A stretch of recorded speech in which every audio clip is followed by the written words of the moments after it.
જય શ્રી કૃષ્ણ મિત્રો, તો આવી ગયા સવી તમારા માટે એક નવો જ વિડિયો લઈને. વિડિયો ગમે તો લાઈક કરજો, શેર કરજો અને નવા હોવ તો મારી ચેનલ શ્રેષ્ઠ વાતોને સબસ્ક્રાઇબ કરજો. તો ચાલો હવે વાર્તાની શરૂઆત કરીએ. જરા પણ મોડું કર્યા વિના વ્રતની વિધિ. પવિત્ર શ્રાવણ માસની અંધારી સાતમ વદ સાતમ ના દિવસે સૌભાગ્યવતી સ્ત્રીઓ આ વ્રત કરે છે. સ્ત્રીએ સૂર્યોદય પહેલા સ્નાનાદિથી પરવારવું, ઠંડા પાણીથી સ્નાન કરવું અને આખો દિવસ ઠંડુ ખાવું. આ દિવસે ચૂલો સળગાવવો નહીં. ચૂલો સળગાવનાર પર શીતળામાં કોપાયન થાય છે. ત્યારબાદ ઘીનો દીવો કરી શીતળા માતાની વાર્તા કહેવી અથવા સાંભળવી. આ વ્રત કરનાર સ્ત્રી પરમ સૌભાગ્યને પામે છે. ધન, ધાન્ય અને સંતાન સમૃદ્ધિની પ્રાપ્તિ થાય છે. વાર્તા: ઈશ્વરનગર નામે એક ગામમાં એક ડોશી તેના બે દીકરાની વહુઓ સાથે રહેતી હતી. મોટી વહુ જબરી, કજિયાખોર અને ઈર્ષાગી ભરેલી હતી. વાત વાતમાં વાંકું પાડતી.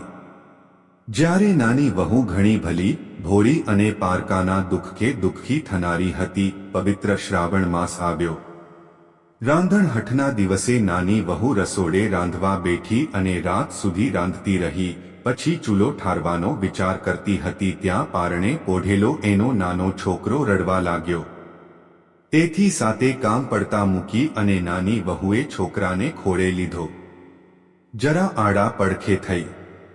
દિવસ આખાનો થાક હોવાથી જરાક આંખ મળી ગઈ અને ચૂલો ઠારવાનો રહી ગયો. અડધી રાત પછી શીતળામાં ઘેર ઘેર ફરવા નીકળ્યા.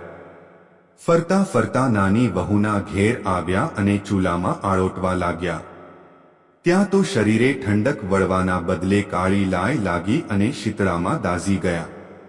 આથી માને ઘણો ક્રોધ વ્યાપી ગયો. તરત જ નાની વહુને શ્રાપ દીધો, હે મૂર્ખ સ્ત્રી, જેમ મારું શરીર બળ્યું તેમ તારું પેટ બળજો. નાની વહુ સવારે ઉઠી, ચૂલા તરફ નજર કરી તો ચૂલો સળગતો હતો અને પડખામાં સૂતેલો છોકરો બળીને ભડ્યું થઈ ગયો હતો. નાની વહુની આંખમાંથી શ્રાવણ ભાદરવો વરસવા લાગ્યો. એ જાણી ગઈ કે જરૂર પોતે શીતળામાના દોષમાં આવી છે. માતાએ શ્રાપ આપ્યો છે. એ તો રડતી રડતી સાસુ પાસે ગઈ. બધી વાત કરી. સાસુએ ગળગળા અવાજે આશ્વાસન આપતા કહ્યું, વહુ ધીરજ ધર, શીતળામા પાસે જઈને તારા છોકરાનું જીવન માગજે. માં તો દયાળુ છે, જરૂર તારા પર કૃપા કરશે. નાની વહુ સાસુના આશીર્વાદ લઈ છોકરાને સુડલામાં નાખી શીતળામાની શોધમાં નીકળી. વન વગડા વિંધતી જાય ને શીતળામાનું રટણ કરતી જાય. રસ્તામાં બે તલાવડી આવી. બંનેના પાણી ભળી ગયેલા. બંને છલોછલ હતા. કાંઠે પક્ષી બેઠેલા, પણ કોઈ પાણી પીવે નહીં. મનુષ્ય કે પશુ, પંખી કે પારેવા જે કોઈ આ બે તલાવડીનું પાણી પીતું એ મરણને શરણ થતું. નાની વહુને સુડલો લઈને જતી જોઈ તલાવડી બોલી, બાઈ રે બાઈ, ક્યાં હાલી? નાની વહુએ શીતળામાના કોપની વાત કરી અને માની કૃપા મેળવવા જાઉં છું એમ કહ્યું. ત્યારે તલાવડી બોલી, બહેન, અમારું એક કામ કરજે. અમારા એવા તે શા પાપ છે કે કોઈ અમારું પાણી પીએ તો મૃત્યુને પામે છે? માં મળે તો અમારા દુઃખનું નિવારણ પૂછજે. નાની વહુ હા પાડીને આગળ વધી. રસ્તામાં બે લડતા આખલા મળ્યા. બંનેની ડોકે ઘંટીના પડ બાંધેલા. નાની વહુને જોઈ પૂછ્યું, વહુ, ક્યાં હાલી? નાની વહુએ શીતળામાના કોપની વાત કરી. ત્યારે આખલા બોલ્યા, અમારું એક કામ કરજે. અમે સદાય લડ્યા જ કરીએ છીએ. અમારા પાપનું નિવારણ પૂછજે. નાની વહુએ હા પાડી. પછી આગળ ચાલી. થોડેક આગળ ચાલી ત્યાં બોરડીના ઝાડ નીચે એક ડોશી દિવેટું જેવા વાળ બે હાથે ખંજવાળતી બેઠેલી.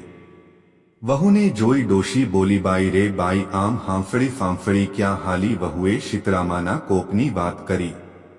ત્યારે ડોશી બોલી, તલી, જરાક મારું માથું તો જોતી જા. નાની વહુને ઉતાવળ હતી, પણ એ ઘણી દયાળુ હતી. મરેલા છોકરાને ડોશીના ખોળામાં મૂકીએ તો બેઠી જુ વીણવા. થોડી વારે ખંજવાળ મટી ગઈ તો ડોશીએ આશીર્વાદ દીધા, જેવું મારું માથું ઠર્યું એવું તારું પેટ ઠરજો, એટલામાં તો થયો ચમત્કાર. ડોશીના ખોળામાં પડેલો મરેલો છોકરો હાથ પગ ઉછાળી કિલકારી દેવા લાગ્યો. નાની વહુ તો તરત જાણી ગઈ કે આ જ શીતળામાં છે. એ એમના પગમાં ઢળી પડી અને બોલી, માં, મને માફ કરી દો. મેં તો તમારું શરીર બાળેલું, પરંતુ તમે તો મારું પેટ ઠાર્યું છે. તમને મારા લાખ લાખ વંદન. પછી તલાવડીના કષ્ટનું નિવારણ પૂછતા શીતળામાં બોલ્યા, પરભવમાં બંને શોક્ય હતી. દી ઉગ્યાથી દી આથમ્યા સુધી લડ્યા કરે, કોઈને હાશ પાણી આપે નહીં. એટલે આ જન્મે કોઈ એનું પાણી પીતું નથી. પરંતુ તું ખોબો ભરીને પાણી પીજે, એટલે એમના પાપો દૂર થશે. પછી નાની વહુએ આખલાના દુઃખની વાત કરી તો શીતળામાં બોલ્યા, દીકરી, પરભવે એ બંને દેરાણી જેઠાણી ઈર્ષાદ્વેષથી ભરેલી હતી. કોઈને દળવાય ન દે, ખાંડવાય ન દે. તેથી આ ભવે આખલા થઈ ડોકે ઘંટીના પડ બાંધી શૂન્ય લડ્યા કરે છે. તું એમની ડોકેથી ઘંટીના પડ છોડી નાખજે, તેથી એમના પાપ નાશ પામશે. નાની વહુ શીતળામાના આશીર્વાદ લઈ હરખાતી પાછી ફરી. રસ્તામાં આખલાની ડોકેથી ઘંટીના પડ છોડ્યા, તલાવડીનું પાણી પીધું. પછી દીકરાને રમાડતી રમાડતી ઘેર આવી.